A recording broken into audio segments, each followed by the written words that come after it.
Hello aspirants. Session first में हमने जो बात की थी कि keep your emotions out of the examination hall, उसी चीज को हम आगे लेके चलते हैं। आज हम समझते हैं उस चीज को डिटेल में कि कैसे उन इमोशंस को हम एग्जामिनेशन बाहर छोड़ के अंदर जा सकते हैं ताकि हमारी अटेम्प्ट अच्छी हो और हम कामयाबी तक पहुंच सकें और हम मेन लिखने के काबिल हो सकें। अब पॉइंट ये याद आता है कि इमोशंस को हम कंट्रोल करें कैसे। हम क्या तो देते हैं, हमारा कोई भी दोस्त अगर कहीं इमोशनल हो कहीं, तो हम उसको बड़ा अच्छे तरीके से समझाते हैं कि इमोशनल नहीं होना, बी कूल बी चिल, है ना। बट लॉजिकली करें कैसे इस चीज को, खास तौर पे जब आप अपने कैरियर के लिए कंपीट कर रहे हो, तो उस टाइम आप अपने इमोशंस को कैसे कंट्रोल कर सकते हो। सिंपल सी चीज है, हम अपनी डेली लाइफ से इसको समझेंगे कि किस तरीके से ये चीजें हो सकती हैं। मैं आपको एक बात कहता हूं कि सपोज आप एक किसी व्यक्ति से मिलने जा रहे हो, आप उसके साथ अच्छा व्यवहार कैसे कर सकते हो, आप उसके साथ कैसे अच्छी डीलिंग कर सकते हो अगर आपको पता है कि उस व्यक्ति की नेचर कैसी है। अगर उस व्यक्ति की नेचर को हम जानते हैं तो हमारे लिए बहुत इजी हो जाता है उसके साथ अच्छे तरीके से डील करना। जैसे उसकी नेचर है उस तरीके से हम अपने आप को तैयार कर लेते हैं। बड़ी सिंपल सी बात है, यही होता है हमारी डेली लाइफ में भी। अगर हम किसी व्यक्ति से पहली टाइम मिल रहे हैं या हमें एक्सपेक्ट नहीं कर रहे हैं हम कि वो कैसा व्यवहार कर सकता है, तो बाद में हम सोचते हैं कि मेरे को ऐसा बोलना चाहिए था, मेरे को ऐसा व्यवहार करना चाहिए था। जनरली ये होता है ना। इसी तरीके से एग्जाम में भी हमारे साथ होता है, यही चीज होती है।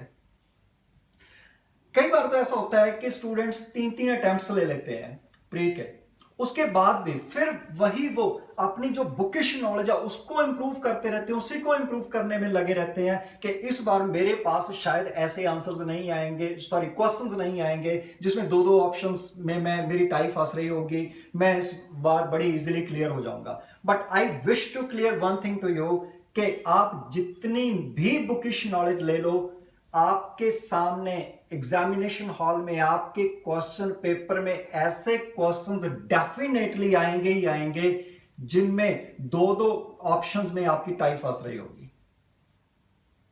तो पॉइंट क्या है कि हमें उस एग्जामिनेशन के लिए, ऐसे एग्जाम के लिए हमें तैयार करना होगा अपने आप को। तो ये तैयारी जो है मतलब बहुत सारी बुक्स पढ़ के नहीं हो सकती, ये एक मेंटल प्रेपरेशन है, ये माइंड की ट्रेनिंग है जिसमें मैं बात करने जा रहा हूं। और माइंड की वो ट्रेनिंग होनी है। यही चीज हमने फर्स्ट सेशन में भी बोली थी कि आपकी जो प्रेपरेशन है वो दो लेवल्स पे हो रही है। एक है आपकी नॉलेज बेस और दूसरा है आपकी जो इमोशनल है, जिसको आज हम कह सकते हैं कि आपके माइंड की ट्रेनिंग। तो मैं बात करने जा रहा हूं आपकी माइंड की ट्रेनिंग पे। माइंड की ट्रेनिंग बहुत ज्यादा जरूरी है, बहुत ज्यादा जरूरी है माइंड की ट्रेनिंग। तो पॉइंट क्या आ जाता है, सिंपल सी चीज है, यहां हम अपने माइंड को किस तरीके से ट्रेन करेंगे। जैसे ही हमारे सामने एक चैलेंज है वैसा ही ट्रेन करेंगे। तो जो चैलेंज है, चैलेंज क्या है, हमारा एग्जाम प्री का, हम उसको मिलने जा रहे हैं। समझ लीजिए वो एक व्यक्ति है, वो एक पर्सन है, हम उससे मिलने जा रहे हैं, तो हमें उसकी नेचर पता होनी चाहिए। तो इस नेचर को ही मैं अगला एक वर्ड देने जा रहा हूं, फिलॉसफी। किस चीज की philosophy? Philosophy of that exam, मतलब उस नेचर की एग्जाम, उस एग्जाम की फिलॉसफी क्या है, या यूपीएससी जो वो एग्जाम सेट करती है उसकी फिलॉसफी क्या है। एक चीज ध्यान में रखिए, लास्ट सेशन में हमने ये भी बात की थी कि जो प्री एग्जाम है आपका, प्री का जो टेस्ट है, ये भी आपका पर्सनालिटी टेस्ट है। आपको याद होगा शायद ये बात हमारी हुई थी कि वो भी पर्सनालिटी टेस्ट है। आपकी वो पर्सनालिटी चेक करें, चाहे वो आपका प्री एग्जाम है चाहे मेन का एग्जाम है, आपका एक पर्सनालिटी टेस्ट साथ साथ चल रहा है। इस चीज को आप ध्यान में रख के चलना।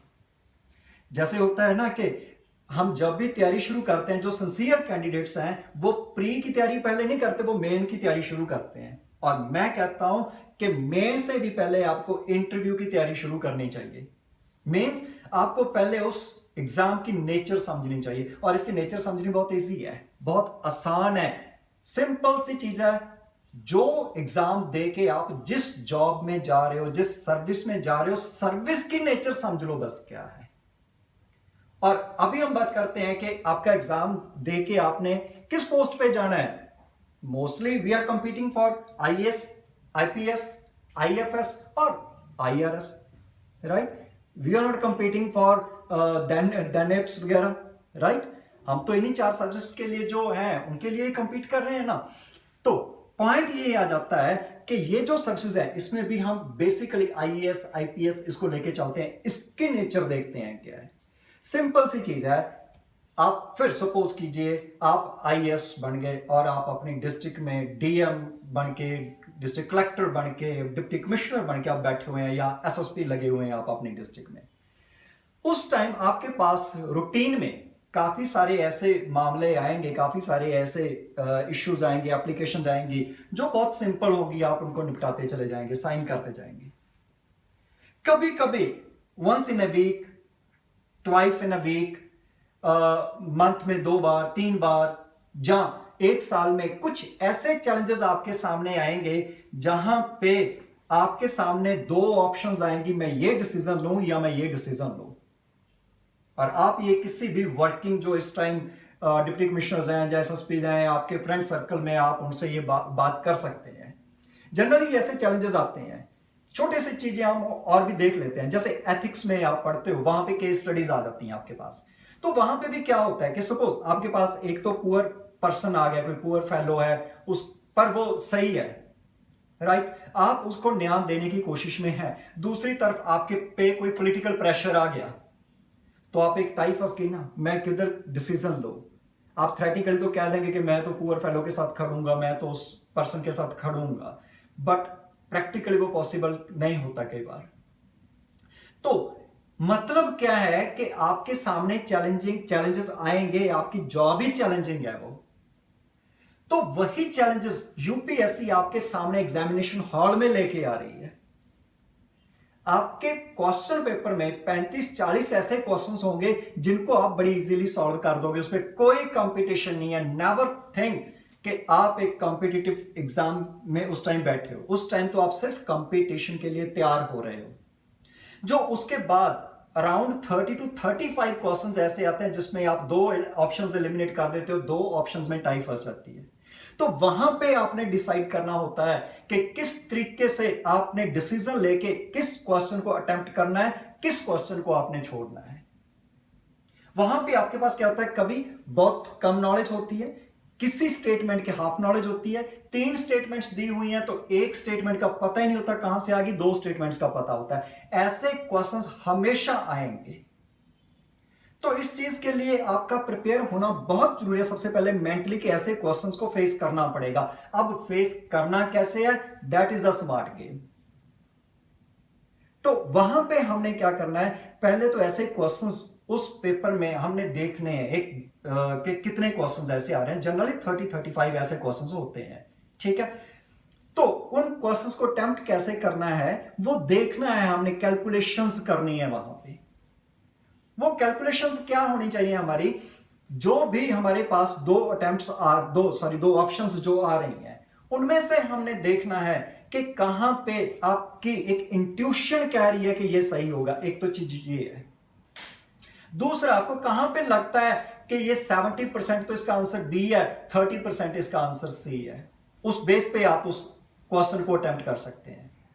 और यहां पे अगर कहीं भी किसी भी क्वेश्चंस में, कुछ क्वेश्चंस ऐसे होंगे, डेफिनेटली होंगे, अराउंड 10 क्वेश्चंस ऐसे आएंगे जहां पे आपको लगेगा 50-50 है, ना तो आप पूरी तरह से एक ऑप्शन पे अटेम्प्ट कर पाएंगे ना दूसरी को कर पाएंगे। ऐसे क्वेश्चंस को आप क्या कर सकते हैं, सपोज हम एग्जांपल लेते हैं कि 10 क्वेश्चंस आ गए ऐसे, तो हम पता क्या करते हैं, जनरली हम अटेम्प्ट करना शुरू कर देते हैं कि ठीक है बी और सी में, सपोज हम क्या करते हैं, बी एक रैंडमली अटेम्प्ट करना शुरू कर दिया, बी, दूसरे का सी, तीसरे का फिर बी, चौथे का सी, इस तरीके से 5वें तक जाते हैं हम, फिर घबरा जाते हैं, हमारा माइंड फिर घबरा जाता है कि नहीं मेरी ये गलत ना हो जाए, हम वहीं पे फिर स्टॉप हो जाते हैं। कैलकुलेशन कीजिए, या तो वो 10 क्वेश्चंस बिल्कुल छोड़ दीजिए, आप उनको छुओ मत, उन क्वेश्चंस को छोड़ दो, उन क्वेश्चंस को। बट अगर आप शुरू हो गए हो अटेम्प्ट करना तो 10 के 10 पे फिर अटेम्प्ट लगा के आओ। सपोज उनमें से आपके 5 क्वेश्चन भी गलत हो गए, 6 भी गलत हो गए, तो भी बाकी 4 तो ठीक हो रहे हैं ना। 2 का स्कोर जो है वो आपको फिर भी मिल जाएगा, फिर भी आप फायदे में रहोगे। Clear point. तो कुछ कैलकुलेशंस आपको करनी पड़ेंगी, तो इस चीज को लेके प्रिपेयर होके जरूर जाइए कि इस एग्जाम की नेचर कैसे, उस फिलॉसफी को समझना बहुत जरूरी है। जो नेचर एग्जाम की है वही नेचर आपकी सर्विस की है। सो इस चीज को ध्यान में रखिए प्लीज। आई होप कि आप इस चीज को अगले जो आपके टेस्ट प्रैक्टिस करेंगे उसको ध्यान में रखेंगे और अपने स्कोर को इंप्रूव कर लेंगे। So all the very best, thank you very much.